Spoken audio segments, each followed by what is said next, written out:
Hey guys, it's Goosebumps Completionist, and today I'm bringing you another episode review, and this time we're bringing an episode from Season 2, and the episode we're going to be reviewing today is Vampire Breath. Now I know this is a sleeve of Attack of the Jack-O-Lanterns, but if you look on the back, it includes Vampire Breath, and that's the episode we are talking about today. This episode was directed by Ron Oliver, and I have to say, I think this is one of the weaker Ron Oliver episodes compared to everything else that he did in the show. This one just didn't do much of anything for me. I'm actually pretty disappointed with this. I almost view this as a meh episode. Now, to be fair, this is one of the episodes in the show that the show got ahead of time before the book ever released. So this could be like some type of first draft of the original concept of Vampire Breath. Maybe. I don't know. And maybe that's why it doesn't feel the same as the book. If I had one thing to kind of summarize my feelings before I get into the review, this episode really feels like it was adapted to feel like a short story adaptation more than a full book. Most of the full book stories in the show have some type of scope where they have some type of time jump, or the sequence of events seem to go farther, even in the normal length episodes for the most part. This feels more akin to a short story adaptation than a full book, and yeah, I don't know, something really felt off in translation with this, and I'll get into it near the end. But with that being said, let's get into the plot overview without giving too much away. So, if you've read Vampire Breath, you would know the main character is named Freddy. And Freddy in the book has a friend named Kara, but in the episode, Kara is his twin sister. And they're playing down in their basement one day, kind of like the book. And they get bored and they find this door, and they open the door, and it leads down to this mysterious part of a tunnel or something that runs underneath their house. And this is pretty faithful to the book. I have to give it to Ron Oliver here. The choice of set design here ruled. It was really well done. But Freddy and Kara, like the book, go explore, and they start wandering around, and then they stumble across this coffin. And they open the coffin, and they find a canister or a vial of vampire breath, and they see a vampire inside. And the kids start to scream as they walk back, and they awaken the vampire, and they drop the vial, and they try to run away, but the vampire stops them, and like the book, the vampire introduces himself as the all-powerful Count Nightwing, who's really thirsty. And I've said this before, I'm not the biggest fan of Count Nightwing, and it's pretty much the same here. The Count Nightwing here is also equally terrible, in my opinion. But Count Nightwing is trying to get the kids to give them the vial of vampire breath. And during this scene, this is one of the most awkward things I've seen in Goosebumps episodes, next to like really questionable CGI and editing, where the voice track, I think Michael Goosebumps fan brought this up, the voice track does not match the lips to Count Nightwing. It seemed like they went in after and kind of overlaid it on there. And it was very weird. Like, it's very off-putting when you first watch it, but it's there. So anywho, so Count Nightwing asks the kids to give him the vampire breath, and he'll let them go. And Freddy and Kara are trying to stall some time until they can find a way to get free from the vampire, and they find the vial of vampire breath, and then Count Nightwing essentially says you can't trust the vampire, and they play, monkey in the middle with the with the vampire breath vial, and they fall into the coffin, Freddy and Kara do, and they fall down this huge tunnel system, kind of like a roller coaster almost, or a mine shaft, and they're just riding down this huge slope. And when they arrive at the bottom, Count Nightwing was left at the top, and now they're in this weird-looking graveyard place, dungeon type of thing. I don't know. It's not the same as the book, where the book had like a castle or something. This tunnel is is just sends them down to this dungeon with a bunch of coffins. And they get out to explore. They're looking for the vial before Count Nightwing catches up with them. And this is where they interact with Gwyndolin. And Gwyndolin is the vampire girl from the book. And Gwyndolin was pretty well done here. Not quite as dark as the book, but for the most part, pretty satisfactory. Gwyndolin fills them in about Count Nightwing and how Count Nightwing's the most dangerous vampire and how they're going to have to hide the vampire breath from him so that way he can't hurt them. So they try hiding, and Count Nightwing comes down, and he's looking for the kids, and Gwyndolin's like, I didn't see anybody. And then he finds Kara, and Kara reveals that we lost the vial. And then he does one of his little powers and mimics her voice, which was pretty neat. And Freddy comes out and says, here, I got the vampire breath, let her go. And he throws the vampire breath vial to Gwyndolin, and surprise, surprise, she takes the vial, and she's revealed to be a vampire herself. And Count Nightwing and her wrestle for the vial as Kara and Freddy run back up the tunnel. And Nightwing, of course, gets the vial from her, and let's just say he does something with Gwyndolin and treats her like the bug that she is. Wink, wink.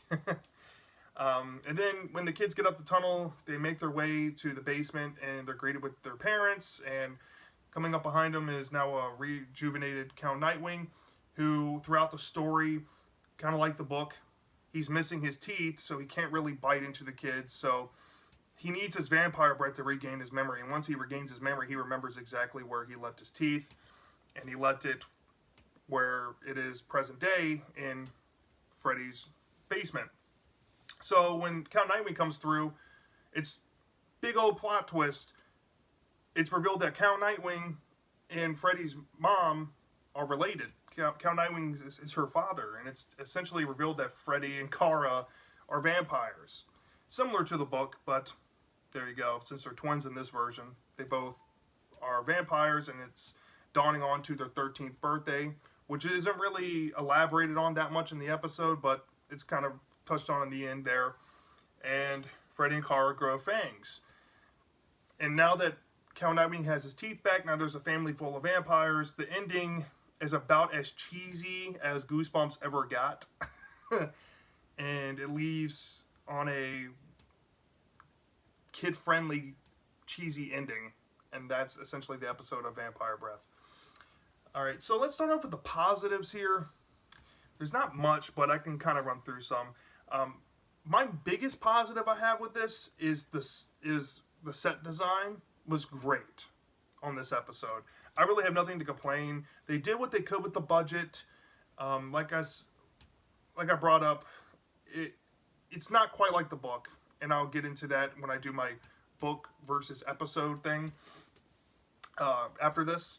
But it's, for what it is, it works as a cheesy little vampire story that Vampire Breath really is as a book. It kind of captures that cheesy feel.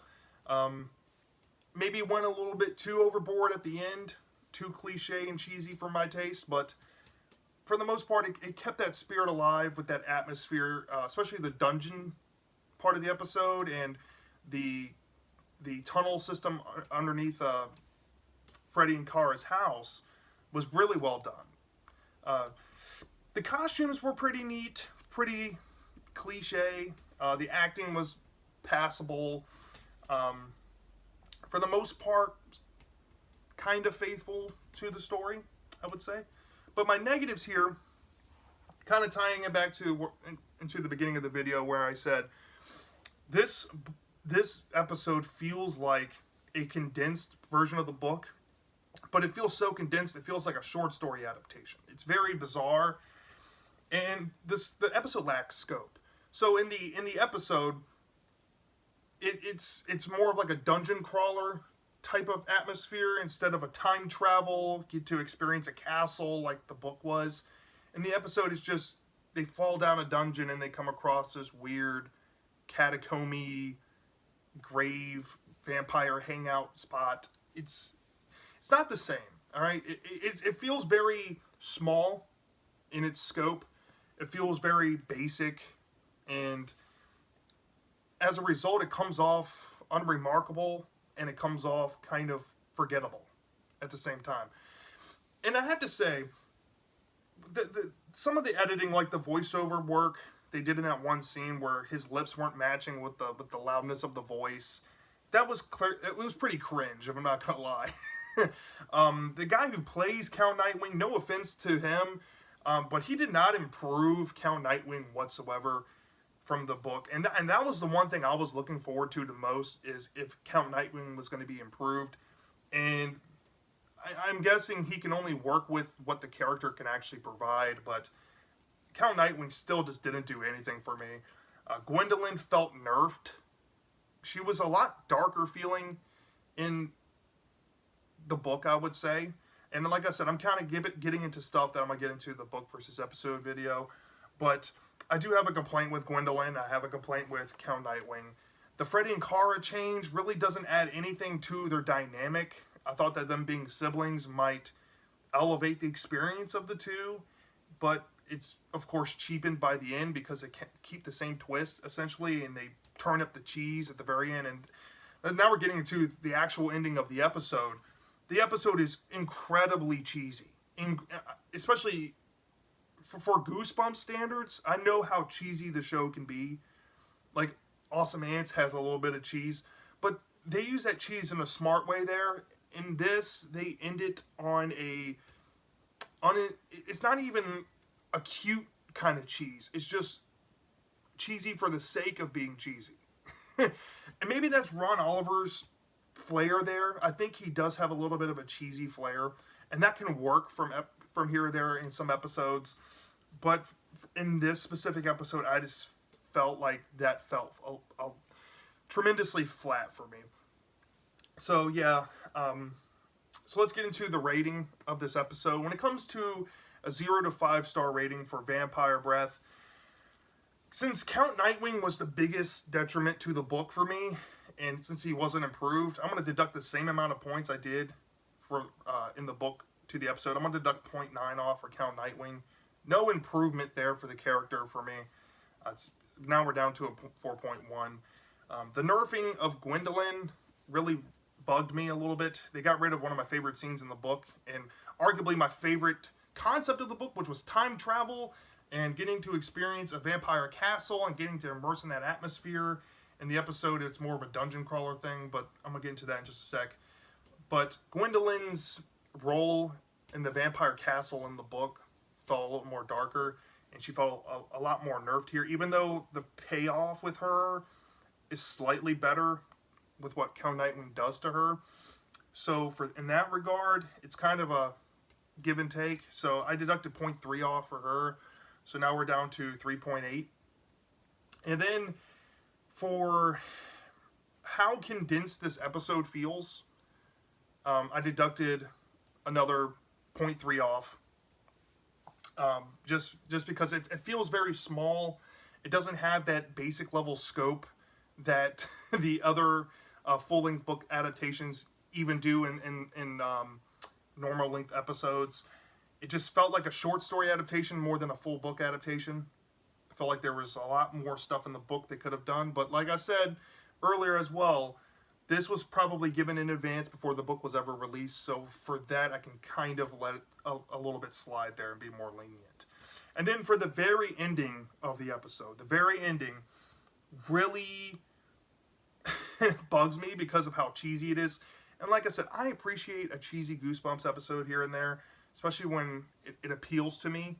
But this ending is egregiously cheesy for my taste. I'm sorry.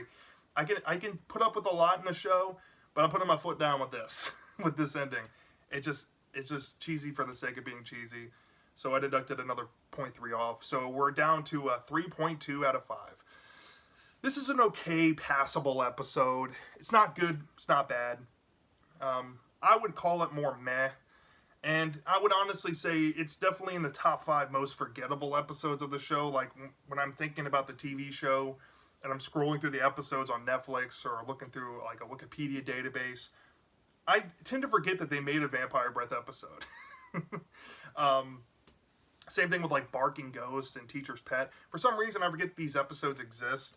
This is one of them. And I think it's a fair rating for this episode. It's just a very forgettable episode. It's not a really offensive or anything. It's just not that great at all. It's like okay, decent at best. So yeah, that's my thoughts on Vampire Breath, the episode. Let me know down in the comment section if you have seen this before. Do you love this or do you hate this? I'm dying to know. And I'll see you next time.